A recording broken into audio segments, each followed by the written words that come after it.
Welcome to 360 Tamil. இன்னைக்கு இந்த வீடியோல நம்ம எந்த படத்தோட எக்ஸ்பிளனேஷன் பத்தி பார்க்க போறோம்னா, தமிழ்ல இந்த வருஷம் வெளியான மகாராஜா அப்படின்ற படத்தை பத்தி தான் பார்க்க போறோம். இது ஒரு பக்காவான த்ரில்லர் படம்னு சொல்லலாம். ஸ்டார்டிங்ல இருந்து எண்டிங் வரைக்கும் சூப்பரா கொண்டு போயிருப்பாங்க. விஜய் சேதுபதி தான் இந்த படத்துல லீட் ரோல் பண்ணிருப்பாரு. பார்க்கணும்னு நினைக்கிறவங்க ஃபுல் படத்தை பாருங்க. இந்த படத்தோட எக்ஸ்பிளனேஷனுக்குள்ள போறதுக்கு முன்னாடி இந்த வீடியோக்கு ஒரு லைக் போடுங்க. நீங்க போடுற லைக் மூலியமா இந்த வீடியோ இன்னும் நிறைய பேர்கிட்ட கொண்டு போய் சேர்க்கப்படும். இப்ப டைம் வேஸ்ட் பண்ணாம நம்ம நேரடியா எக்ஸ்பிளனேஷனுக்குள்ள போயிடலாம். படத்தோட ஸ்டார்டிங் சீனே ஒரு சலூனை நமக்கு காட்டுறாங்க. ஓனர் இருக்காரு பாத்தீங்களா, ஒர்க்கர்ஸ் கூட சேர்ந்த மாதிரி பாட்டுக்கு பாட்டு எல்லாம் விளையாடிட்டு இருக்காரு. அப்படி விளையாடிட்டு இருக்கும் போது ஹீரோ இருக்காருல, எனக்கு நாளைக்கு லீவ் வேணும்னு கேட்கறாரு. எப்ப பாரு என்னடா லீவ் கேட்டுக்கிட்டே இருக்க அப்படின்ற மாதிரி ஓனர் கோவப்படுறாரு. சரி, இன்னைக்கு வர கஸ்டமர் எல்லாரையும் நீ அட்டன் பண்ணு, நாளைக்கு லீவ் எடுத்துக்கோ அப்படின்ற மாதிரி ஓனரும் சொல்லிடுறாரு. ஹீரோவோட ஒய்ஃபை நமக்கு காட்டுறாங்க. அதே சமயம் ஹீரோக்கு ஒரு பொண்ணு இருக்கிறதையும் நமக்கு காட்டுறாங்க. ஹீரோ இருக்காரு பாத்தீங்களா, வீட்டுக்கு எதிர இருக்க ஒரு கடையில தான் பொருள் வாங்குறதுக்காக வந்திருக்காரு. ஒவ்வொரு பொம்மையா ஒய்ஃபு கிட்ட காட்டுறாரு. இது வேணாம், வேற வாங்குங்க அப்படின்ற மாதிரி அங்கிருந்தே சொல்றாங்க. இவரும் ஒய்ஃபு சொல்ற பொம்மையை வாங்கிடுறாரு. இப்ப வீட்டுக்கு போலாம்னு நினைக்கிறாரு. அதுக்குள்ள ஒரு லாரி இருக்குல்ல, கண்ட்ரோல் இல்லாம வேகமா இந்த வீட்டுல வந்து இடிச்சிருது. என்ன இடிச்சிருச்சு அப்படின்ற மாதிரி இந்த இடத்துல இருந்து இவர் ஷாக்கிங்கா பாத்துட்டு இருக்காரு. இப்ப ஹீரோவோட பொண்ணு வளர்ந்த மாதிரி நமக்கு காட்டுறாங்க. ஹீரோவோட பொண்ணு பேரு ஜோதி அப்படின்றது. ஜோதி படிப்புல கொஞ்சம் வீக்கா இருப்பாங்க, ஆனா ஸ்போர்ட்ஸ்ல செம்ம ஸ்ட்ராங்கா இருப்பாங்க.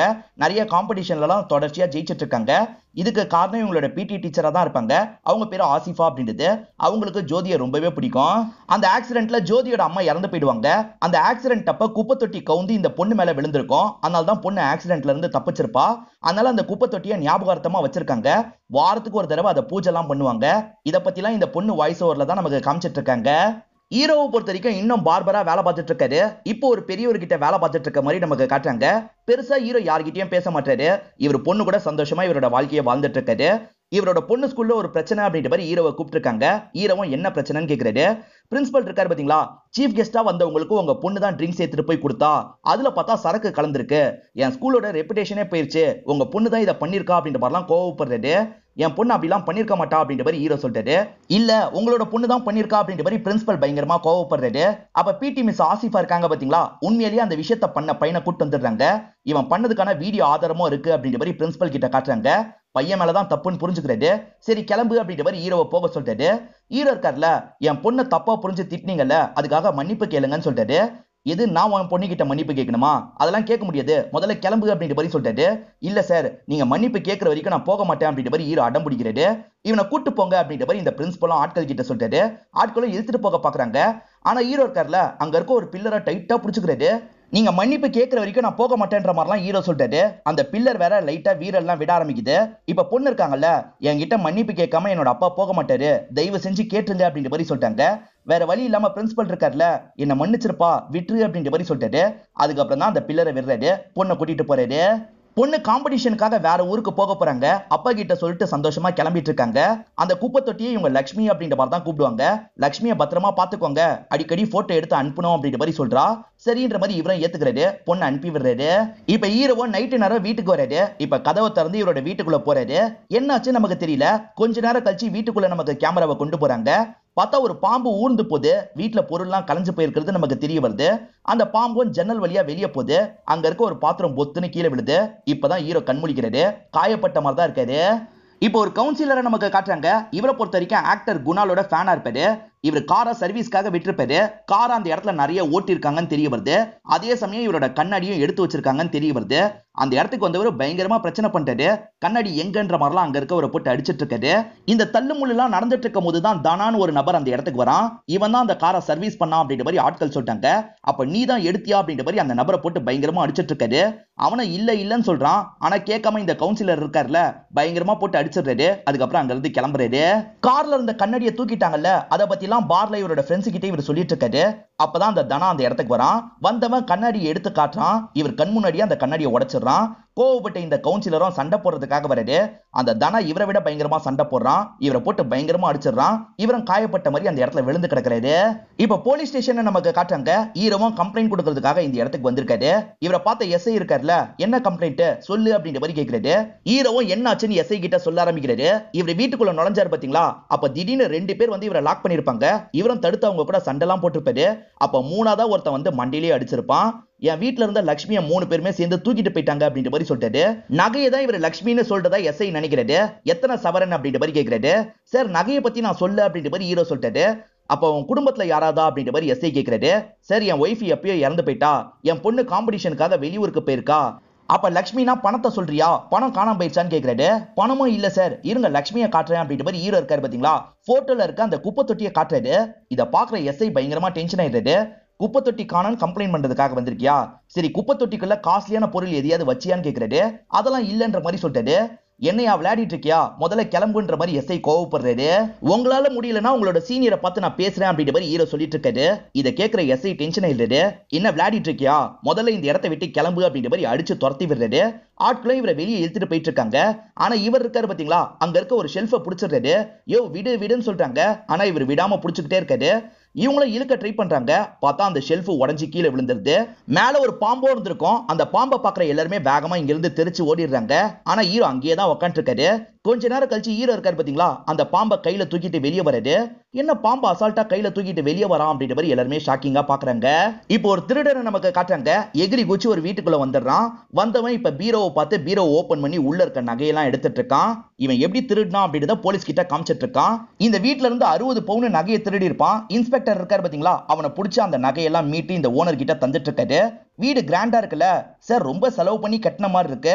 நீங்க ஆர்டிஓல தானே வேலை பாக்குறீங்க, அவ்வளவு சம்பளமா கிடைக்குது அப்படின்ற மாதிரி இன்ஸ்பெக்டர் கேட்கிறாரு. அதெல்லாம் இன்கம் டாக்ஸ் சேர்ந்தவங்க கேட்கட்டும், நீங்க எதுக்கு கேட்கறீங்க அப்படின்ற மாதிரிலாம் ஓனர் கோவப்படுறாரு. சரி சார் கோவப்படாதீங்க, இந்தாங்க நகையை பிடிங்க அப்படின்ற மாதிரி தந்துட்டு இன்ஸ்பெக்டர் இங்க இருந்து கிளம்புறாரு. செக் பண்ணி பார்த்தவங்க ஷாக் ஆயிடுறாங்க. சரி இது எங்க நகை கிடையாது, கவரிங்க அப்படின்ற மாதிரி சொல்லிட்டாங்க. இது கவரிங்கா, நீங்க சொன்ன நகை தானே இதுன்ற மாதிரி போட்டோவை காட்டுறாரு. அதே மாதிரி தான் இருக்கு, ஆனா கவரிங்கன்ற மாதிரி சொல்லிட்டாங்க. இதனால இன்ஸ்பெக்டரும் அந்த திருடனை போட்டு பயங்கரமா அடிக்கிறாரு. ஆனா அந்த திருடன் இருக்கான்ல, இதுதான் நான் எடுத்த நகை அப்படின்ற மாதிரிலாம் சொல்லிட்டு இருக்கான். இப்பதான் உண்மையை நமக்கு ரிவீல் பண்றாங்க. ஆக்சுவலா இன்ஸ்பெக்டரும் இந்த திருடனும் கூட்டு கலவாணி தான். வேணும்ட்டே நகையை மாத்தி வச்சுட்டு இவங்க தான் ஃபேக்கான நகையை கொண்டு வந்திருக்காங்க. வேணும்ட்டே அந்த ஓனர்ஸ் முன்னாடி அவனை போட்டு அடி அடி நடிக்கிறாரு. நீங்க ரெண்டு பேருமே சேர்ந்து போலீஸை ஏமாத்த பாக்குறீங்களான்னு கேட்கிறாரு. இப்படி சேர்த்து தான் இந்த வீடை கட்டினீங்களா அப்படின்ற மாதிரிலாம் அந்த ஓனரை பயமுத்துறாரு. இதுக்கு மேலேயே நம்ம பேசணும்னா நமக்கு தான் பிரச்சனை வரும் போல அப்படின்ற மாதிரி அந்த ஓனர் பயந்து வீட்டுக்குள்ள போயிடுறது. இவரை ஏமாத்தி காசு சம்பாரிச்சிடுறது. ஆக்சுவலா அந்த திருடன் கூட இவருக்கு வேண்டிய நபரா தான் இருப்பான். 6 மாசம் உள்ள இருக்கணும் அப்படின்ற மாதிரி இன்ஸ்பெக்டர் ஆல்ரெடி பேசி வச்சிருவாரு. இப்ப அந்த நபரோட ஒய்ஃப் கிட்ட காசு எல்லாம் தந்துடுறாரு. மேற்கொண்டு காசு வேணும்னா என்கிட்ட கேளுமா, நான் தரேன் அப்படின்ற மாதிரிலாம் சொல்லிட்டு இங்க இருந்து கிளம்புறாரு. கொஞ்சம் கேடித்தனம்லாம் பண்ணிட்டு இருக்க இன்ஸ்பெக்டர் தான் அப்படின்ற மாதிரி நமக்கு காட்டுறாங்க. இவர் ஸ்டேஷனுக்கு வரும்போது ஸ்டேஷனே குப்பை கடங்கு மாதிரி இருக்கு. என்னாச்சு அப்படின்ற மாதிரிலாம் கேட்கிறாரு. அப்ப ஹீரோவும் எனக்கு ஒரு பிரச்சனை அப்படின்ற மாதிரி இவரை பார்த்து பேச ஆரம்பிக்கிறாரு. எஸ்ஐ கிட்ட என்ன சொன்னாரோ அதே தான் இவர்கிட்டயும் சொல்லிட்டு இருக்காரு. அந்த 3 பேரோட அடையாளம் தெரியுமான்னு இன்ஸ்பெக்டர் கேட்கிறாரு. அந்த ஒருத்தனுக்கு மட்டும் முதுகுல பெரிய கட்டி இருந்தது சார், அவ்வளவுதான் தெரியும்னு ஹீரோ சொல்லிட்டாரு. ஆனா ஹீரோ குப்பை தொட்டி காணோம்னு சொன்னதுனால இன்ஸ்பெக்டர் டென்ஷன் ஆயிடுறாரு. முதல்ல இங்க இருந்து கிளம்புன்னு சொல்லிட்டாரு. ஆனா ஹீரோ இருக்கார்ல, உங்களால முடியலன்னா சிபிஐக்கு இந்த கேஸை மாத்துங்கன்னு கேட்கிறாரு. இன்ஸ்பெக்டர் இன்னும் டென்ஷன் ஆயிடுறாரு. இவனை தூக்கி வெளியே கடாசுங்கன்னு சொல்லிட்டாரு. எல்லாருமே சேர்ந்த மாதிரி வேகமா தூக்கிட்டு வராங்க. பொத்துன்னு தூக்கி எரிஞ்சிடுறாங்க. ஒழுங்கு மரியாதையே இங்க இருந்து கிளம்பிடு, இல்லனா ஷூட் பண்ணிடுவேன் அப்படின்ற மாதிரிலாம் இன்ஸ்பெக்டர் மிரட்டுறாரு. ஹீரோ மேற்கொண்டு எதுவுமே பேசாம அமைதியா இந்த இடத்த விட்டு கிளம்பிடுறாரு. யோ கண்ணை காமிச்சனே கிளம்பி போயிட்டான், இவனை அனுப்பி விடுறதுக்கு உங்களுக்கு என்னையா பிரச்சனை அப்படின்ற மாதிரிலாம் கேட்டுட்டு இருக்காரு. இப்படி பேசிட்டு இருக்கும் போது ஹீரோ திரும்பி வந்துடுறாரு. வெளியே போன ஹீரோ நிறைய காசு எடுத்துட்டு வந்திருக்காரு. இதுல 50,000 ரூபாய் இருக்கு சார், இந்த கேஸை மட்டும் சால்வ் பண்ணுங்க, உங்களுக்கு 5 லட்சம் ரூபாய் தரேன் அப்படின்ற மாதிரி சொல்றாரு. இன்ஸ்பெக்டர் நேரடியா காசை கையில வாங்க மாட்டாரு. என்கிட்ட தான்ற மாதிரி ஒரு கான்ஸ்டபிள் தான் இவர்கிட்ட இருந்து 50,000 ரூபாயை வாங்கிக்கிறாரு. கவலைப்படாத ஐயா, கேஸை முடிச்சு தந்துருவாரு அப்படின்ற மாதிரிலாம் சொல்றாரு. இன்ஸ்பெக்டர், எஸ்ஐ, அதுக்கப்புறம் குழந்தை அப்படின்ற ஒரு கான்ஸ்டபிள் சேர்ந்த மாதிரி வீட்டுக்கு வந்துடுறாங்க. வீட்டுல ஏதாவது கிடைக்குமா அப்படின்ற மாதிரி தேடி பார்த்துட்டு இருக்காங்க. அதே சமயம் ஹீரோவை பத்தி எல்லாம் விசாரிக்கிறாங்க. ஹீரோவை பத்தி ஒவ்வொருத்தர் என்ன சொல்றாங்க அப்படின்றதெல்லாம் தெரிஞ்சு வச்சுக்கிறாங்க. ஹீரோவோட அக்கௌண்ட்டை செக் பண்ணி பார்க்கும்போது 15 லட்சம் ரூபாய் சேவிங்ஸா வச்சிருக்காருன்னு தெரிய வருது. இன்னும் கூட கொஞ்சம் கறக்கலாம் போல அப்படின்ற மாதிரி யோசிக்கிறாங்க. அவன் கண்டிப்பா குப்பை தொட்டிய காணாமாக்கல, அதுக்குள்ள ஏதோ இருந்திருக்கு, அதை தான் காணாமாக்கியிருக்கான். இன்னும் கூட இவன் கிட்ட காசு பார்க்கலாம் அப்படின்ற மாதிரிலாம் 3 பேருமே சேர்ந்த மாதிரி பேசிட்டு இருக்காங்க. இன்ஸ்பெக்டரும் அவன் கிட்ட பேசுற விதத்துல பேசுறேன் அப்படின்ற மாதிரி சொல்லிட்டு இப்ப பொண்ணு இருக்காங்க பாத்தீங்களா, அங்க நடந்துட்டு இருக்க காம்படிஷனை பத்தி எல்லாம் அப்பா கிட்ட சொல்லிட்டு இருக்காங்க. சரி லட்சுமி என்ன கண்டியே காட்ட மாட்டீங்கன்னு கேக்குறாங்க. இவர் எப்படி சொல்றதுன்னு தெரியாம அமைதியா இந்த இடத்துல இருந்துட்டு இருக்காரு. அப்பதான் இன்ஸ்பெக்டர் பேசுறதுக்காக வராரு. இந்த கேஸ் கொஞ்சம் கஷ்டம் போல, ஏன்னா இந்த மாதிரி வேலையை நிறைய பேர் பண்ணுவாங்க, எங்கன்னு போய் தேர்றது அப்படின்ற மாதிரிலாம் வேலையை இழுக்கிற மாதிரி பேசிட்டு இருக்காரு. சார் 5 லட்சம் ரூபான்றது 7 லட்சம் ரூபாயா தந்துடுறேன், சீக்கிரமா வேலையை முடிங்கன்னு ஹீரோ சொல்லிட்டாரு. 7 லட்சம் ரூபாய் தராருல, அதனால இவரும் சரின்ற மாதிரி கேஸை முடிக்கிறதா சொல்றாரு. இப்ப செல்வம்னு ஒருத்தரை காட்டுறாங்க. இந்த ரோலை அனுராக் கஷ்யப் தான் பண்ணிருப்பாரு, சூப்பரா பண்ணிருப்பாரு. இவரை பொறுத்த வரைக்கும் சபரின்னு ஒரு ஃப்ரெண்ட் இருக்காரு. இவங்க 2 பேருமே சேர்ந்த மாதிரி திருடுறதுக்காக ஒரு வீட்டுக்குள்ள தான் வந்திருக்காங்க. அந்த வீட்டுல சமையல்லாம் இவங்க செஞ்சுட்டு இருக்காங்க. ஒரு அம்மா பொண்ணை தான் இவங்க லாக் பண்ணி வச்சிருக்காங்கன்னு நமக்கு காட்டுறாங்க. இங்க இருந்து கிளம்பும் போது கதையை முடிச்சிடலான்ற மாதிரிலாம் ரெண்டு பேருமே பேசிட்டு இருக்காங்க. இதனால அம்மாக்கு ரொம்ப பயம் வருது. இன்னும் கூட சில இடத்துல காசு இருக்கு, அதை கூட சொல்லிடுறேன், தயவு செஞ்சு என்ன விட்டுருங்க அப்படின்ற மாதிரிலாம் கேட்கறாங்க. சரி சொல்லு அப்படின்ற மாதிரி இவனுங்க கேட்கறாங்க. அம்மா வச்சிருக்க இடத்தெல்லாம் சொல்லிடுறாங்க. அங்க இருக்க நகை பணத்தெல்லாம் கூட இவனுங்க ரெண்டு பேரும் எடுத்துடுறாங்க. இதுக்கு மேல எங்க இருக்குன்னு கேக்குறாங்க. இதுக்கு மேல தரதுக்கு என்கிட்ட எதுவுமே இல்லைன்ற மாதிரி இந்த அம்மா சொல்லிட்டாங்க. ஆனா சபரி இருக்கான்ல, ஏன் எதுவுமே இல்ல, பொண்ணு இருக்கால அப்படின்ற மாதிரி பொண்ணை கொஞ்சம் தப்பா பாக்குறான். இப்ப இவரும் சீக்கிரமா வேலையை முடியும்னு சொல்லிட்டு இப்ப சபரி அந்த பொண்ணை கூட்டிட்டு வேகமா ரூம்குள்ள போயிடுறான். அம்மாவும் வேணா வேணான்னு கத்துறாங்க. ஆனா இவன் அந்த பொண்ணை ரேப் பண்ணிடுறான். அதுக்கப்புறம் சிலிண்டர் வெடிக்கிற மாதிரி இவங்க செட் பண்ணிட்டு அந்த இடத்த விட்டு கிளம்புறாங்க. இப்ப சிலிண்டர் வெடிச்சு அந்த வீடே எரிஞ்சு போயிருது. செல்வமா பொறுத்த வரைக்கும் கோகிலான்னு ஒய்ஃப் இருக்காங்க. கோகிலாக்கு இவர் பண்ற வேலையை பத்தி எல்லாம் தெரியாது. செல்வத்துக்கு ஒரு சின்ன பொண்ணு இருக்கா. அந்த பொண்ணு கிட்ட கொஞ்சம் விளையாடிட்டு இருக்காரு. இவர் திருடுற இடத்துல இவருக்குன்னு ஒரு பொருள் எடுத்துட்டு வருவாரு.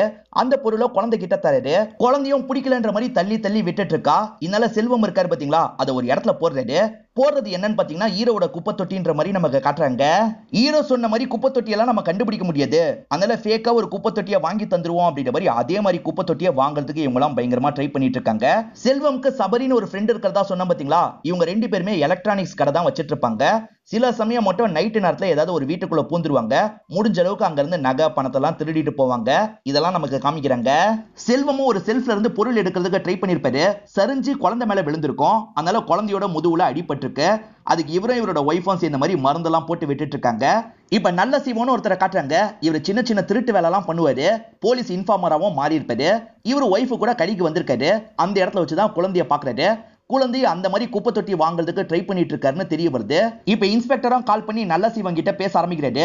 இந்த குழந்தைய நம்பி வேலைக்காவாது, நீயும் கொஞ்சம் ஹெல்ப் பண்ணு அப்படின்ற மாதிரி சொல்றாரு.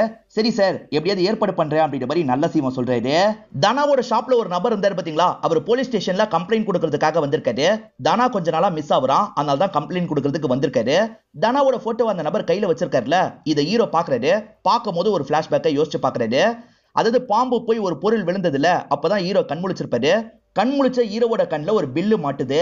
அந்த பில்லு கவுன்சிலர் காரோட பில்லா இருக்கும். கவுன்சிலர் பார்ல தான் இருக்காருன்னு தெரிஞ்சு ஹீரோவும் பேசுறதுக்காக வராரு. என் பேரு மகாராஜா சார், நீங்க கார்ல இந்த இடத்துக்குலாம் போனீங்களா அப்படின்ற மாதிரி கேக்குறாரு. நாலாம் போல, என் காரை அந்த நாய் தான் யூஸ் பண்ணிருக்க வாய்ப்பு இருக்குன்ற மாதிரி தனாவை மனசுல வச்சு சொல்றாரு. மெக்கானிக் தான் ஏதோ பண்ணிருக்கான் போல அப்படின்ற மாதிரி ஹீரோ இங்க இருந்து கிளம்ப பாக்குறாரு. அதுக்குள்ள அந்த மெக்கானிக் தானா இந்த இடத்துக்கு வந்திருப்பான். இந்த கவுன்சிலரை போட்டு பயங்கரமா அடிச்சிருப்பான். அவன் அடிச்சுட்டு கிளம்புறான்ல, ஹீரோவும் அவனை ஃபாலோ பண்ண ஆரம்பிக்கிறாரு. அப்படி போயிட்டு இருக்கும் போது தனமும் ஹீரோ ஃபாலோ பண்றதை கவனிச்சிடறான். வேகமா நம்ம இடத்துக்கு போனோம் அப்படின்ற மாதிரி இவனோட ஆட்கள் இருக்க ஃபேக்டரிக்கு வந்துடுறான். இப்ப ஆட்கள் இருக்காங்கல்ல, அங்க வந்த ஹீரோவை லாக் பண்ணிடுறாங்க. போட்டு பயங்கரமா அடிச்சிட்டு இருக்காங்க. இவனுக்கும் உனக்கும் என்ன பிரச்சனை அப்படின்ற மாதிரிலாம் தனாவை பார்த்து கேட்கறாங்க. அது ஒரு சப்ப மேட்ரு, இவனோட கதையை வீட்டுல வச்சே நான் முடிச்சிருக்கணும், மிஸ் ஆயிட்டான், ஒன்னும் பிரச்சனை இல்ல, இங்க கதையை முடிங்க, ஒவ்வொரு பார்ட்டா வெட்டுங்க அப்படின்ற மாதிரி சொல்லிட்டாரு. ஆட்களும் வெட்டுறதுக்காக வராங்க. அதுக்குள்ள ஹீரோ இருக்காருல, தடுத்து சண்டை போட ஆரம்பிக்கிறாரு. இங்க இருக்க தனாவோட ஆட்கள் எல்லாம் போட்டு பயங்கரமா அடிச்சிட்டு இருக்காரு. அவர் ரொம்ப அடிக்கிறதுனால ஆட்கள் எல்லாம் பயந்து இங்க இருந்து ஓடிடுறாங்க. இப்ப தனா கூட தனியா சண்டை போடுறாரு. ஒரு ஸ்டேஜ்ல தனாவை லாக் பண்ணிடுறாரு.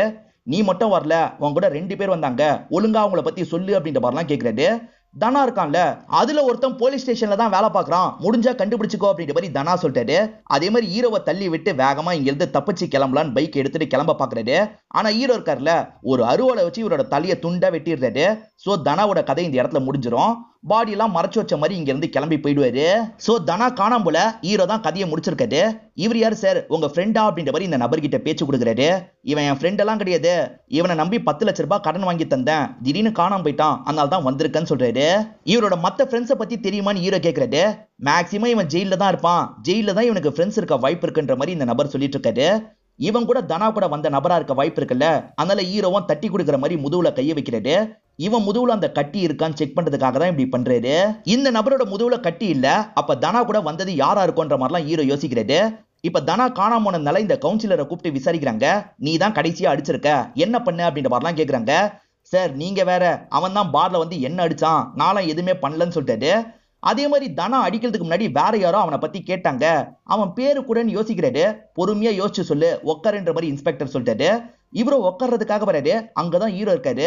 ஹீரோவை பார்த்துட்டா இவர் தான் சொல்லிடுவாரு. நல்ல வேலையா அவரோட கழுத்துல அடிபட்டிருக்கு, ஹீரோவை கவனிக்க மாட்டாரு.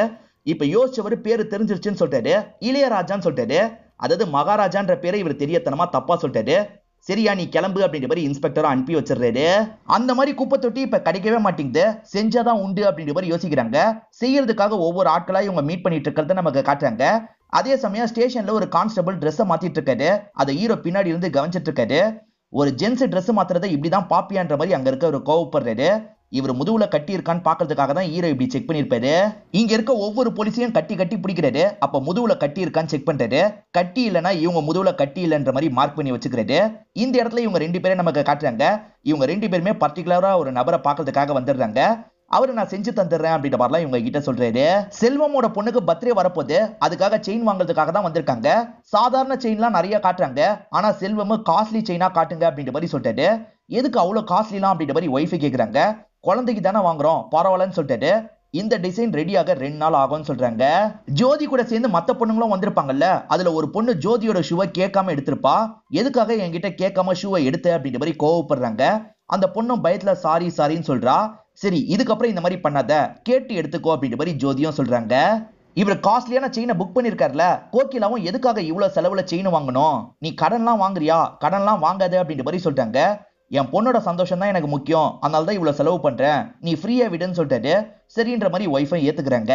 இப்ப செல்வமும் செயினை வந்து வாங்கிடுறாரு. ஒய்ஃப் தான் அந்த இடத்துல ஃபங்க்ஷனுக்கான ஏற்பாடெல்லாம் பண்ணிட்டு இருக்காங்க. வரும்போது கொஞ்சம் ஷேவ் பண்ணிட்டு வா, அப்பதான் நல்லா இருக்கும் அப்படின்ற மாதிரிலாம் சொல்றாங்க. சரின்ற மாதிரி இவருமே இந்த இடத்துல ஏத்துக்கிறாரு. எதாவது சலூன் கிடைக்குமா அப்படின்ற மாதிரி பார்த்துக்கிட்டே வந்துட்டு இருக்காரு. ராம்கின்னு ஒரு சலூன் இருக்கு. இந்த சலூனுக்கு போவோன்ற மாதிரி உள்ள நுழையிறாரு. பார்த்தா ஹீரோ தான் அந்த சலூன்ல வேலை பார்க்கறாரு. சோ செல்வம் ட்ராக் பாஸ்ட்ன்ற மாதிரி நமக்கு காட்டுறாங்க. ஃபங்க்ஷனுக்கு சேர் எல்லாம் இறக்க வந்தவங்க வீடு எங்கன்னு கேக்குறாங்க. இந்த இடத்துல தான் இருக்கும், நீங்க கேட்டு போய் இறக்குங்க அப்படின்ற மாதிரி இவரும் போன்ல பேசுறாரு. ட்ரிம்மிங் அப்படின்ற மாதிரி ஹீரோக்கு பக்கத்துல வந்து உட்கார்றாரு. இப்போ ஓனர் இருக்கார்ல, டீ சாப்பிட்டு வரேன்ற மாதிரி கிளம்பிடுறாரு. ஹீரோவும் செல்வம் கிட்ட என்ன ஃபங்க்ஷன்னு கேக்குறாரு. என் பொண்ணோட பர்த்டே ஃபங்க்ஷன்னு சொல்லிட்டாரு. சரி, எனக்கு கூட பொண்ணு தான் அப்படின்ற மாதிரி ஹீரோவும் பேசுறாரு. பேசிக்கிட்டே ட்ரிம்மிங் வேலையை ஆரம்பிக்கிறாரு. பார்த்தா பேட்டரி இல்லாம நின்றுது. சார், நான் பேட்டரி மட்டும் வாங்கிட்டு வந்துடுறேன் அப்படின்ற மாதிரி வெளியே போறாரு. இப்பதான் செல்வத்துக்கு சபரி கிட்ட இருந்து போன் கால் வருது. இன்னைக்கு நியூஸ் பேப்பர்ல ஒரு விஷயம் வந்திருக்கும், அதை பத்தி தான் சபரி சொல்லிட்டு இருக்காரு. இவங்க தொடர்ச்சியா கொலை பண்றாங்க பாத்தீங்களா, அதை பத்தி நியூஸ் பேப்பர்ல போட்டிருக்காங்க. ஆனா வடநாட்டை சேர்ந்தவங்க தான் இந்த விஷயத்த பண்ணிட்டு இருக்கிறதா போட்டிருக்காங்க. எனக்கு என்னமோ நமக்கு வச்ச ட்ராப் மாதிரி தோணுதுன்னு சொல்லிட்டாரு. அதுக்கெல்லாம் வாய்ப்பு இல்ல, நீ தேவையில்லாம யோசிக்காது அப்படின்ற மாதிரி இவர் பேசுறாரு. பேசிக்கிட்டே அந்த நியூஸ் பேப்பரையும் பார்த்துட்டு இருக்காரு. இப்ப திரும்பினா அந்த இடத்துல ஹீரோ இருக்காரு. ஐயோ, நம்ம பேசினதை இவன் கேட்டிருப்பானா அப்படின்ற மாதிரிலாம் செல்வத்துக்கு லைட்டா டவுட் வருது. ஹீரோ பாட்டுக்கு இந்த இடத்துல ட்ரிம்மிங் வேலையெல்லாம் பண்ணிட்டு இருக்காரு. அப்ப செல்வம் இருக்காருல, ஹீரோவோட கண்ணியே பார்த்துட்டு இருக்காரு. ஹீரோ நார்மலா தான் வேலையை பாக்குறாரு. இப்ப வேலை முடிஞ்சோன்னா இவரும் காசு தந்துட்டு கிளம்பிடுறாரு. இப்ப ஃபங்க்ஷனுக்கான ஏற்பாடுலாம் நடந்துட்டு இருக்கு. அந்த இடத்துக்கு வந்த சபரி கிட்ட இவர் விஷயத்த சொல்லிட்டாரு. நான் பேசினதை ஒருத்தன் கேட்டுட்டான், அவன் கதையை முடிக்கிறது தான் நல்லது அப்படின்ற மாதிரி சொல்லிட்டாரு. சரி, சமயம் பார்த்து போட்டு தள்ளுவோம் அப்படின்ற மாதிரி இவங்களும் யோசிக்கிறாங்க. ஹஸ்பண்ட் பேண்ட் பாக்கெட்ல தான் செயின் இருக்குன்னு சொல்லியிருப்பாரு. ஆனா அந்த செயின் காணோன்ற மாதிரி கோகிலா சொல்றாங்க. எங்க போயிருக்கோம் அப்படின்ற மாதிரி இவரும் தேடிட்டு இருக்காரு. பார்த்தா செயின் இந்த கடையில் தான் விட்டு போயிருப்பாங்க. அவர் ஃபங்க்ஷன் சொன்னாரு, அதனால நான் நேர்ல போய் கொடுத்துட்டு வந்துடுறேன்னு சொல்லிட்டாரு. சரி, குத்துட்டு வா அப்படின்ற மாதிரி ஓனரும் இங்க இருந்து அனுப்பி விடுறாரு. செல்வமும் செயின் எங்க போச்சுன்ற மாதிரி யோசிச்சுட்டு இருக்காரு. அப்பதான் ஹீரோ கொடுக்கறதுக்காக பைக்ல வந்து இறங்குறாரு. ஹீரோக்கு பின்னாடி தற்செயலா போலீஸ் வராங்க. ஆனா ஹீரோ தான் போலீஸ் கிட்ட சொல்லி கூட்டு வந்திருக்காரு அப்படின்ற மாதிரி செல்வம் நினைச்சுக்கிறாரு. இவன் தான் போட்டு கொடுத்திருக்கான் அப்படின்ற மாதிரிலாம் கோவப்பட்டு இருக்காரு. ஆனா போலீஸுங்க ஏற்கனவே இவங்க தான் பண்றாங்கன்னு கண்டுபிடிச்சிருப்பாங்க. ரெண்டு பேரும் மாட்டினீங்களா அப்படின்ற மாதிரி இன்ஸ்பெக்டர் போட்டு அடிச்சிட்டு இருக்காரு. என் ஹஸ்பண்ட் எதுக்காக அடிக்கிறீங்க அப்படின்ற மாதிரிலாம் கோகிலா கேக்குறாங்க. உன் ஹஸ்பண்ட் இந்த மாதிரி காரியெல்லாம் பண்ணிருக்கான் அப்படின்ற மாதிரி இன்ஸ்பெக்டர் சொல்லிட்டாரு. ஆனா கோகிலா அதை சுத்தமா நம்ப மாட்டாங்க. இந்த சமயம் சபரி இருக்காருல, போலீஸ் கண்ணை புடுங்கி இங்க இருந்து தப்பிக்கலாம் ட்ரை பண்ணிட்டாரு. போலீஸும் அவங்கள காப்பாத்திக்கிறதுக்காக சபரியை ஷூட் பண்ணிடுறாங்க. சோ இதெல்லாம் நடக்கிறது மூலியமா ஹஸ்பண்ட் தப்பு பண்ணிருக்காருன்னு கோகிலாக்கு புரிஞ்சிருது. இப்படிலாம் சம்பாரிச்சுதான் நம்ம குழந்தைக்கு வாங்கி தந்தாரா அப்படின்ற மாதிரிலாம் யோசிச்சுட்டு இருக்காங்க. சபரி அதே இடத்துல இறந்து போயிடுறாரு. போலீஸ் இவர் அரெஸ்ட் பண்றாங்க. இவரும் கோகிலா கிட்ட பேசுறதுக்கு ட்ரை பண்றாரு. என்கிட்ட பேசாத, முதல்ல இங்க இருந்து கிளம்பு அப்படின்ற மாதிரிலாம் இவங்களும் அனுப்பி விடுறாங்க. இவரும் ஹீரோவை முறைச்சுக்கிட்டே இங்க இருந்து கிளம்புறாரு. ஏன் நம்மள முறைச்சிட்டு போறான்னு ஹீரோக்கு புரிய மாட்டேங்குது. ஜோதியோட ஷூவை ஒரு பொண்ணு எடுத்தா பாத்தீங்களா, அந்த பொண்ணுக்கே அந்த ஷூவை தந்துடுறாங்க. இப்ப அப்பா கிட்ட, அப்பா நீங்க புதுசா வாங்கி தந்த ஷூ கிழிஞ்சிருச்சு, அதே மாதிரி ஷூவை வாங்கி வைங்கப்பா, நான் இன்னைக்கு நைட்டு வீட்டுக்கு வந்துருவேன் அப்படின்ற மாதிரிலாம் வாய்ஸ் நோட் அனுப்புறாங்க. ஒருத்தர் குப்பை தொட்டியை ரெடி பண்ணி தரேன்னு சொன்னாரு பாத்தீங்களா, பக்காவா ரெடி பண்ணி தந்துடுறாரு. அது பார்க்க அதே மாதிரி இருக்க மாதிரி இவங்க செட் பண்ணிடுறாங்க. சூப்பரா செட் பண்ணிருக்கீங்க அப்படின்ற மாதிரி இன்ஸ்பெக்டரும் சொல்லிட்டாரு. இன்ஸ்பெக்டர் என்ன சொல்றாருன்னா, குப்பை தொட்டியை இவன் தான் திருடினான்னு ஒருத்தனை கொண்டு போய் நிறுத்தணும். அவன் கிட்ட ஹீரோ பயங்கரமா விசாரிப்பான். குப்பை தொட்டியில என்ன வச்சிருந்தான்றத சொல்லுவான். அது மூலியமா அவன் என்ன பதுக்குறான்றத கண்டுபிடிச்சிடலாம் அப்படின்ற மாதிரிலாம் ஆட்கள் கிட்ட சொல்லிட்டு இருக்காரு. குப்பை தொட்டியை நான் தான் தூக்கணும்னு ஒரு திருடன் சொல்லணும்ல, அதுக்காக இவரும் தெரிஞ்சவங்களுக்கு எல்லாம் கால் பண்ணி பாக்குறாரு. எல்லாருமே பெரிய கேஸ்னா கூட பரவாயில்ல சார், குப்பை தொட்டியை தூக்குனதுக்கெல்லாம் எங்களால சரண்டர் ஆக முடியாது, எங்களை விட்டுருங்கன்ற மாதிரி சொல்லிட்டு இருக்காங்க. என்ன யாருமே சம்மதிக்க மாட்டாங்க அப்படின்ற மாதிரி இவர் யோசிச்சுட்டு இருக்காரு. நம்ம என்ன சும்மாவா பண்ண சொல்றோம், 50,000 ரூபாய் தரோம் தானே சொல்றோம், அப்போ கூட எவனுமே பண்ண ஒத்துக்க மாட்டான் குழந்தை அப்படின்ற மாதிரிலாம் இன்ஸ்பெக்டர் பேசிட்டு இருக்காரு. இதெல்லாம் பக்கத்துல இருக்க நல்ல சிவம் கவனிக்கிறாரு. சார் நான் இப்ப இன்ஃபார்மரா இருந்தாலும் ஒரு காலத்துல திருடன் தானே, 50,000 ரூபாய் கிடைக்குதுன்னா நானே இந்த விஷயத்த பண்றேன் அப்படின்ற மாதிரி சொல்லிட்டாரு. சரி நீங்களே பண்ணுங்க அப்படின்ற மாதிரி இந்த இடத்துல இன்ஸ்பெக்டர் ஏத்துக்கிறாரு. கேஸ பத்தி முதல்ல தெரிஞ்சுக்கணும்ல, அதனால ஸ்டேஷனுக்கு கால் பண்ணிட்டாரு. திரும்பி அந்த மகாராஜாவை எல்லாத்தையும் சொல்ல சொல்லு அப்படின்ற மாதிரி சொல்லிட்டாரு. அங்க இருக்க கான்ஸ்டபிளும் சொல்ல சொல்லி கேட்கிறாரு. இது எல்லாத்தையும் இங்க இருக்க நல்ல சிவம் கேட்கிற மாதிரி பண்ணிடுறாங்க. ஹீரோ ஏற்கனவே சொன்னாரு பாத்தீங்களா, அந்த விஷயத்த சொல்ல ஆரம்பிக்கிறாரு. வீட்டுக்குள்ள போன யாரோ இருந்த மாதிரி இருந்தது, சவுண்ட் கேட்டதுன்னு திரும்பின 3 பேர் வந்து என்ன பிடிச்சாங்க அப்படின்ற மாதிரிலாம் சொன்னார்ல. ஆனா நடந்த விஷயமே வேற. பொண்ணு தான் வீட்டுக்குள்ள வந்திருப்பாங்க. அப்படி வீட்டுக்குள்ள வரும்போது சவுண்ட் கேட்கும், யாருன்னெல்லாம் சுத்தி முத்தி பாக்குறாங்க. அப்பதான் 3 பேருமே வேகமா வந்து லாக் பண்றாங்க. அந்த 3 பேர்ல ஒருத்தரா தான் இந்த நல்ல சிவம் இருப்பாரு. அவர் தான் பின்னாடி இருந்து இவங்க வாயெல்லாம் லாக் பண்ணிருப்பாரு. 2வது ஆள் யாருன்னு பாத்தீங்கன்னா தனா தான். 3வது ஆள் யாருன்னு பாத்தீங்கன்னா செல்வமா தான் இருப்பாரு. ஜெயில விட்டு வந்த செல்வம் இருக்கார்ல, ஹீரோவை பழி வாங்கணும்னு நினைச்சிருப்பாரு. ஹீரோன்னு நினைச்சுதான் வீட்டுக்குள்ள இவங்க வெயிட் பண்ணிட்டு இருந்திருப்பாங்க. ஆனா பொண்ணு வந்திருப்பா. நல்ல சிவமும் தனாவும் ரேப் பண்ணும் அப்படின்ற மாதிரி சொல்றாங்க. சரி சீக்கிரமா வேலையை முடிங்க அப்படின்ற மாதிரி செல்வம் சொல்லிட்டாரு. ஹீரோ எப்பதான் வருவாருன்னு வெயிட் பண்ணிட்டு இருக்காங்க. ஹீரோ பொண்ணுக்கு அந்த ஷூவை வாங்கணும்னு நினைக்கிறாரு. அது கிடைக்க மாட்டேங்குது. அதனால தான் அலையிற வேலையெல்லாம் இவர் பார்த்துட்டு இருக்காரு. நல்ல சிவம் ஒரு வாரத்துக்கு மேல ஹீரோவை ஃபாலோ பண்ணிருப்பாரு. கரெக்டா இந்த டைம்க்கு வந்துருவான், ஏன் இன்னைக்கு வரலன்னு தெரியல அப்படின்ற மாதிரிலாம் சொல்லிட்டு இருக்காரு. சரி டைம் ஆயிடுச்சு, நம்ம கிளம்புவோம் அப்படின்ற மாதிரி 3 பேருமே கிளம்பி போயிருப்பாங்க. ஹீரோ ஸ்டார்டிங்ல இருந்து இவருக்கு தான் அட்டாக் நடந்த மாதிரி சொல்லியிருப்பாரு. இப்பயுமே சரி இவருக்கு தான் அட்டாக் நடந்த மாதிரி சொல்லிட்டாரு. 3 பேருமே அட்டாக் பண்ணாங்க. அதுக்கப்புறம் என்னோட லட்சுமியை தூக்கிட்டு போயிட்டாங்க அப்படின்ற மாதிரிலாம் சொல்லிட்டு இருக்காரு. போன் மூலியமா இந்த சைட்ல நல்ல சிவம் எல்லாத்தையும் கேட்டு தானே இருந்தாரு. கேட்டவருக்கு நம்ம பண்ண வேலை தான் அப்படின்றது புரிஞ்சிருது. பயங்கரமா இந்த இடத்துல ஷாக் ஆயிடுறாரு. சார் குப்பை தொட்டிக்கு போய் நான் சரண்டர் ஆனா நல்லா இருக்காது, வேற யாரையாவது பாத்துக்கோங்கன்னு சொல்றாரு. என்ன விளையாடிட்டு இருக்கியா, நீ ஏதான பண்றன்னு சொன்ன, இப்ப என்ன மாத்தி பேசுற, எனக்கு தெரியாது நீ தான் பண்ணணும்னு சொல்றாரு. சரி சார் கோவப்படாதீங்க, நான் பண்றேன்னு ஏத்துக்கிறாரு. என் ஒய்ஃபுக்கு மட்டும் கால் பண்ணிக்கிறேன்னு சொல்லிட்டாரு. இப்ப தள்ளி வந்து ஒய்ஃபுக்கு கால் பண்ணாம செல்வத்துக்கு கால் பண்ணிட்டாரு. செல்வம் வேலை விஷயமா வெளியூருக்கு போயிருக்காரு. அங்க இருந்து பேச ஆரம்பிக்கிறாரு. இவரும் நடந்துட்டு இருக்க விஷயத்த பத்தி எல்லாம் சொல்லிட்டாரு. அவன் குப்பை தொட்டின்ற மாதிரி கம்ப்ளைண்ட் கொடுத்திருக்கான், நம்மள லாக் பண்றதுக்கு தான் பிளான் போடுறான் அப்படின்ற மாதிரிலாம் சொல்லிட்டாரு. அந்த தனாவும் கால் பண்ணா எடுக்க மாட்டான், நான் எப்படியாவது இங்க இருந்து தப்பிச்சு போக பாக்குறேன்னு சொல்றாரு. நான் வீட்டுக்கு போயிட்டு காலையில வந்துடுறேன் அப்படின்ற மாதிரி நல்ல சிவம் சொல்றாரு. உன் வீட்டுக்கு போறதுக்கு 20 கிலோமீட்டர் இருக்கு, நீ போனா காலையில வரதுக்கு லேட் ஆகும், இங்கேயே படுத்துக்கோ அப்படின்ற மாதிரி சொல்றாரு. இவரும் நான் கண்டிப்பா காலையில வந்துருவேன்னு சொல்லிட்டாரு. அதெல்லாம் ஒன்னும் தேவையில்லை, இங்கேயே எல்லா வசதியும் இருக்கு, படு அப்படின்ற மாதிரி இன்ஸ்பெக்டர் சொல்லிட்டாரு. இவரும் சரின்ற மாதிரி ஏத்துக்கிறாரு. இப்பதான் ஹீரோ நடந்த விஷயத்தை யோசிச்சு பாக்குறாரு. ஹீரோவும் ஷூவை கண்டுபிடிச்சு வாங்கிடுறாரு. கலர் மட்டும் நீ கேட்ட கலர் கிடைக்கலன்ற மாதிரி வீட்டுக்குள்ள நுழையிறாரு. பார்த்தா பொண்ணுக்கு ரேப் நடந்திருக்கு அப்படின்றது தெரிய வருது. உடனே ஒரு ஹாஸ்பிட்டலுக்கு கூட்டு வந்துடுறாரு. ஆசிஃபா கிட்ட இந்த தகவலை கொடுத்துடுறாரு. எல்லாருமே அந்த இடத்துக்கு வந்துடுறாங்க. பொண்ணு எதுக்காகப்பா இந்த மாதிரி பண்ணாங்க, அவங்கள பார்த்து நான் பேசணும்ப்பா, என்ன கூட்டு போங்க அப்படின்ற மாதிரிலாம் சொல்லியிருப்பாங்க. அவங்கள கண்டுபிடிக்கணும்னு ஹீரோ முடிவு பண்ணிருப்பாரு. வீட்டுல இருந்த லட்சுமியை இந்த ஹாஸ்பிட்டலுக்கு கொண்டு வந்திருப்பாரு. லட்சுமி காணோன்ற மாதிரி கம்ப்ளைண்ட் கொடுப்போம், அது மூலியமா அவங்களை கண்டுபிடிப்போன்ற மாதிரி தான் முடிவு எடுத்திருப்பாரு. யோ நல்ல சிவம், அவன் முன்னாடி உன்னை கொஞ்சம் அடிப்பேன், நீ கண்டுக்காதான்னு சொல்லிட்டாரு. சரின்ற மாதிரி நல்ல சிவமும் ஏத்துக்கிறாரு. இப்ப இவங்க வீட்டுக்கு கூட்டு வந்துடுறாங்க. இவனும் இவனோட கூட்டாளியும் சேர்ந்து தான் தூக்கியிருக்காங்க. எப்படா தூக்குன சொல்லு அப்படின்ற மாதிரி நல்ல சிவம் கிட்ட கேக்குறாரு. நல்ல சிவமும் நடந்த விஷயத்தெல்லாம் சொல்ல ஆரம்பிக்கிறாரு. ஹீரோ எப்படிலாம் சொன்னானோ அந்த மாதிரி நடிச்சு காட்டு அப்படின்ற மாதிரி ஆல்ரெடி சொல்லியிருப்பாங்க. அதே மாதிரி தான் நல்ல சிவம் நடிச்சு காமிச்சிட்டு இருக்காரு. சடனா இவன் பின்னாடி வந்து வாயை மூடிட்டேன்ற மாதிரி காட்டுறாரு. ஆனா ஹைட்டை ரொம்ப கம்மியா காட்டுறாரு. நம்ம ஹைட்டை காட்டாம எதுக்காக கம்மியா காட்டுறான் அப்படின்ற மாதிரி ஹீரோக்கு டவுட் வருது. ஹீரோ டவுட் படுறாருன்னு தெரிஞ்சோன்னா ஹைட்டை இவர் ஏத்துறாரு. நம்ம பொண்ணு ஒருவேளை இவன் தான் லாக் பண்ணிருப்பானா அப்படின்ற மாதிரி ஹீரோக்கு டவுட் வருது. ஹீரோவும் பக்கத்துல வராரு. என் வாயை ஒருத்த 3 நாள்ல அவன் முதுகுல ஒரு பெரிய கட்டி இருந்ததுப்பா அப்படின்ற மாதிரி பொண்ணு சொல்லியிருப்பாங்க. அது இவன் உடம்புல இருக்கான்னு பாக்கணும்ன்ற மாதிரி இவர் செக் பண்ணி பாக்குறாரு. பார்த்தா முதுகுல கட்டி இருக்கு. இவரை ஏறக்குறைய போலீஸ்க்கு வேலை பார்க்கறவர் தானே, இவன் தான் இதை பண்ணிருக்கான்னு யோசிக்கிறாரு. ஏன் இந்த மாதிரி பண்ணன்னு லட்சுமியை பத்தி கேட்கிற மாதிரி பொண்ணை பத்தி ஹீரோ கேட்டுட்டு இருக்காரு. அவன் இருக்கான் பாத்தீங்களா, லட்சுமியை பத்தி சொல்ற மாதிரி பொண்ணை பத்தி சொல்லிட்டு இருக்கான். நான் நினைச்சிருந்தா லட்சுமியை என்ன வேணா பண்ணிருக்க முடியும், ஆனா நான் விட்டுட்டேன்ல, அதே மாதிரி நீயும் இந்த விஷயத்தை விட்டுரு அப்படின்ற மாதிரிலாம் சொல்லிட்டு இருக்காரு. சோ இவன் தான் பண்ணிருக்கான்றது 100% இவருக்கு கன்ஃபார்ம் ஆயிருது. இப்ப இன்ஸ்பெக்டரை இவனை என்ன பண்ணலாம் சொல்லுன்னு கேக்குறாரு. சார் விட்டுருங்க அப்படின்ற மாதிரி ஹீரோ சொல்லிட்டாரு. யோ இவ்வளவு கஷ்டப்பட்டு பிடிச்சிருக்கோம், விட்டுற சொல்ற, என்ன பண்ணணும் சொல்லுன்னு கேக்குறாரு. இல்ல சார் விட்டுருங்கன்னு ஹீரோ சொல்லிட்டாரு. உன் பொண்ணை ரேப் பண்ணது இவன் தான் தெரிஞ்சாலும் விட சொல்றியா அப்படின்ற மாதிரி இன்ஸ்பெக்டர் கேக்குறாரு. இன்ஸ்பெக்டர் தனிப்பட்ட முறையில விசாரணை பண்ணிருப்பார்ல, பொண்ணு எப்பயோ ஊர்ல இருந்து வந்திருக்காங்கன்னு தெரிய வந்திருக்கும், பொண்ணுக்கு நடந்ததை பத்தியும் தெரிய வந்திருக்கும். அந்த குற்றவாளிகளை தான் ஹீரோ தேடிட்டு இருக்காருன்னு கண்டுபிடிச்சிருப்பாரு. அதுக்கு நம்மளும் ஹெல்ப் பண்ணணும்னு நினைச்சிருப்பாரு. நல்ல சிவம் குற்றவாளி அப்படின்றது இவருக்கு தெரியும். இவன் கதையை முடிக்கணும் தானே நினைச்ச, முடி அப்படின்ற மாதிரி சொல்றாரு. ஹீரோ வெளியே வச்சு முடிச்சுக்கலான்றதுக்காக தான் விட சொல்லியிருப்பாரு. இப்ப இவங்களே கத்தியை தந்துட்டாங்கல்ல, அந்த கத்தியை இவங்க கிட்ட இருந்து வாங்கிடுறாரு. இவங்க 3 பேருமே பேசிக்கிட்டே வெளியே வந்துடுறாங்க. இதனால நமக்கு பிரச்சனை வராதான்னு குழந்தை கேக்குறது. எனக்கும் ஒரு பெண் குழந்தை இருக்கு, எது வந்தாலும் பாத்துக்கிறேன் அப்படின்ற மாதிரி இன்ஸ்பெக்டர் சொல்லிட்டாரு. இவர் இருக்கார்ல, இங்க இருக்க நல்ல சிவத்தை கொடூரமா சாவடிக்கிறாரு. மீதி இருக்க ஒருத்தன் எங்க இருக்கான்றதை ஹீரோ கிட்டே இவங்க சொல்லிடுறாங்க. இப்ப செல்வத்தை நமக்கு காட்டுறாங்க. செல்வம் ஒரு கன்ஸ்ட்ரக்ஷன் ஃபீல்ட்ல தான் வேலை பார்த்துட்டு இருக்காரு. அந்த இடத்துல இருக்க செல்வத்தோட ஆளெல்லாம் போட்டு அடிச்சு ஹீரோவும் செல்வம் எங்கன்னு கேக்குறாரு. இப்படி கேட்டுட்டு இருக்கும் போதுதான் செல்வமே இந்த இடத்துக்கு வந்துடுறாரு. பல வருஷத்துக்கு முன்னாடி ஜெயிலுக்கு போன செல்வம் தான் இதெல்லாம் பண்ணானா அப்படின்ற மாதிரி ஹீரோ பார்த்துட்டு இருக்காரு.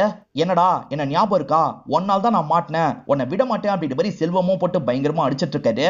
ஒரு ஸ்டேஜ்ல ஹீரோ இருக்காருல, தடுத்து சண்டை போடுறாரு. இப்ப செல்வத்தை போட்டு பயங்கரமா அடிக்கிறாரு. காயப்பட்ட மாதிரி செல்வத்தை விழ வச்சிடுறாரு. என்ன சாவடிக்க கூட செஞ்சுக்கோ, ஆனா உன் பொண்ணுக்கு நடந்ததை நினைச்சு ஒவ்வொரு நாளும் ஃபீல் பண்ணுவல, அதுவே எனக்கு போதுன்ற மாதிரிலாம் செல்வம் சொல்லிட்டு இருக்காரு. பொண்ணு அந்த நபரை பார்க்கணும் அப்படின்ற மாதிரி சொன்னாங்கல்ல, அதனால பொண்ணை இந்த இடத்துக்கு கூட்டு வந்துடுறாங்க. பொண்ணு நான் தனியா பேசணும்ப்பா, நீங்க வெளியே வெயிட் பண்ணுங்கன்னு சொல்றாங்க. சரின்ற மாதிரி இவரும் வெளியே போய் நிக்கிறாரு. ஒன்ன மாதிரி கேவலமான ஒருத்தன் எப்படி இருப்பான்னு பார்க்கணுன்றதுக்காக தான் வந்தேன்ற மாதிரி இந்த பொண்ணு சொல்றா. திருடுறது தானே வேலையா பண்ணிட்டு இருக்க, இந்த நகையும் வச்சுக்கோ அப்படின்ற மாதிரி இவகிட்ட இருக்க நகையெல்லாம் தூக்கி போடுறா. உன்னை அன்னைக்கே கொண்டிருக்கணும் அப்படின்ற மாதிரிலாம் இவன் சொல்லிட்டு இருக்கான். இப்ப நாங்க நினைச்சா உன்னை கொல்ல முடியும், ஆனா கொல்ல மாட்டோம், பொழைச்சு போ அப்படின்ற மாதிரி இந்த பொண்ணு சொல்லிட்டு இங்க இருந்து கிளம்ப ஆரம்பிக்கிறா. இவனும் தெனாவட்டா சிரிச்சிட்டு இருக்கான். இப்பதான் காத்துல அந்த கர்ச்சிஃப் மூவ் ஆகுது. உள்ள இருக்க நகையெல்லாம் இவன் பாக்குறான். இவன் குழந்தைக்கு ஒரு நகையை வாங்கினான் பாத்தீங்களா, அந்த நகை தான் இங்க இருக்கு. இத பார்த்தோன்னே இந்த இடத்துல இவன் பயங்கரமா ஷாக் ஆயிடுறான். ஸ்டார்டிங் ஒரு லாரி ஆக்சிடென்ட்டை காமிச்சாங்கல்ல, இப்பதான் தெளிவா காட்டுறாங்க. அது ஹீரோவோட வீடு கிடையாது, கோகிலாவோட வீடா இருக்கும். நகையை திரும்பி தரதுக்காக தான் ஹீரோ வந்திருப்பாரு. இந்த நகை எனக்கு வேணாம், ஒரு சின்ன பொம்மை வாங்கி தந்தா கூட போதும் அப்படின்ற மாதிரி சொல்லியிருப்பாங்க. இதனால தான் எதிர இருக்க கடையில பொம்மை வாங்குறதுக்காக வந்திருப்பாரு. ஒய்ஃபும் இது வேணாம் அது வேணாம் அப்படின்ற மாதிரி சொல்லியிருப்பாங்க. அப்பதான் லாரி தெரியாதனமா அந்த வீட்டுல போய் இடிச்சிருக்கோம். ஜெயில இருந்து வெளியே வந்த செல்வம் இருக்காருல்ல, கோகிலாக்கும் குழந்தைக்கும் என்னாச்சுன்னு கேட்டிருப்பாரு. அவங்க 2 பேருமே ஆக்சிடென்ட்ல இறந்து போயிட்டாங்க அப்படின்ற மாதிரிலாம் மாமா சொல்லியிருப்பாரு. ஆனா ஆக்சிடென்ட்ல இறந்து போனது ஹீரோவோட குழந்தையா இருக்கும். செல்வத்தோட குழந்தை இருக்கு பாத்தீங்களா, அந்த லக்ஷ்மின்ற குப்பை தொட்டினால தப்பிச்சிருக்கும். செல்வத்தோட குழந்தைக்கு முதுகுல ஒரு காயம் இருந்த மாதிரி காமிச்சாங்க பாத்தீங்களா. இப்ப நடந்து போயிட்டு இருக்க இந்த பொண்ணை பாக்குறான். அந்த பொண்ணோட முதுகுல காயம் இருக்கிறது தெரிய வருது. நம்மளோட குழந்தைன்றது இவனுக்கு தெரிஞ்சிருது. டே நில்லு நில்லுன்ற மாதிரி ஹீரோவை கூப்பிடுறான். ஹீரோ நீங்க 2 பேருமே கிளம்புங்க அப்படின்ற மாதிரி அவங்க 2 பேரையுமே அனுப்பி விடுறாரு. இப்ப இவனுக்கு பக்கத்துல வராது. அது என்னோட குழந்தை தானே, சொல்லுடா ப்ளீஸ், அவகிட்ட நான் மன்னிப்பு கேட்கணும் அப்படின்ற மாதிரிலாம் சொல்றாரு. ஹீரோவும் செல்வத்தை எட்டி மிதிக்கிறாரு. அது ஏன் குழந்தை அப்படின்ற மாதிரி சொல்றாரு. இவர் அந்த குழந்தையை எடுத்து வளர்த்திருப்பாரு, சொந்த குழந்தை மாதிரி தான் வளர்த்திருப்பாரு. இப்ப அந்த பொண்ணை கூட்டிட்டு இங்க இருந்து கிளம்ப ஆரம்பிக்கிறது. எப்படியாவது பொண்ணை பார்க்கணும் அப்படின்ற மாதிரி இவன் இருக்கான் பாத்தீங்களா, தவன் அந்த இடத்துக்கு வரான். இப்ப அந்த மொனை இடத்துல வந்து பொண்ணு போயிட்டு இருக்கிறத பாக்குறான். இவன் பொண்ணுன்னு தெரிஞ்சிருந்தா ரேப் பண்ண விட்டுருக்க மாட்டான் பாத்தீங்களா, ரேப் பண்ணலாம் விட்டுட்டுமே அப்படின்ற மாதிரி பயங்கரமா இந்த இடத்துல ஃபீல் பண்ணிட்டு இருக்கான். நான் பண்ண தப்புக்கு என்ன மன்னிச்சிரு அப்படின்ற மாதிரிலாம் கடவுள் கிட்ட வேண்டிட்டு இருக்கான். இப்ப மேல இருந்து பொத்துன்னு கீழே விழுந்து அந்த இடத்துல இறந்து போயிடுறான். பொண்ணும் ஹீரோவும் சேர்ந்த மாதிரி ஆட்டோல போயிட்டு இருக்காங்க. இதோட நமக்கு படத்தை முடிச்சிடுறாங்க. இந்த படம் உங்க எல்லாருக்குமே பிடிச்சிருக்கோம் நம்புறேன். இந்த வீடியோ உங்களுக்கு பிடிச்சிருந்ததுன்னா லைக் பண்ணுங்க, கமெண்ட் பண்ணுங்க, மறக்காம 360 தமிழ் சேனலா சப்ஸ்கிரைப் பண்ணுங்க. தொடர்ச்சியா இந்த மாதிரி வீடியோக்கள் வந்துகிட்டே தான் இருக்கும்.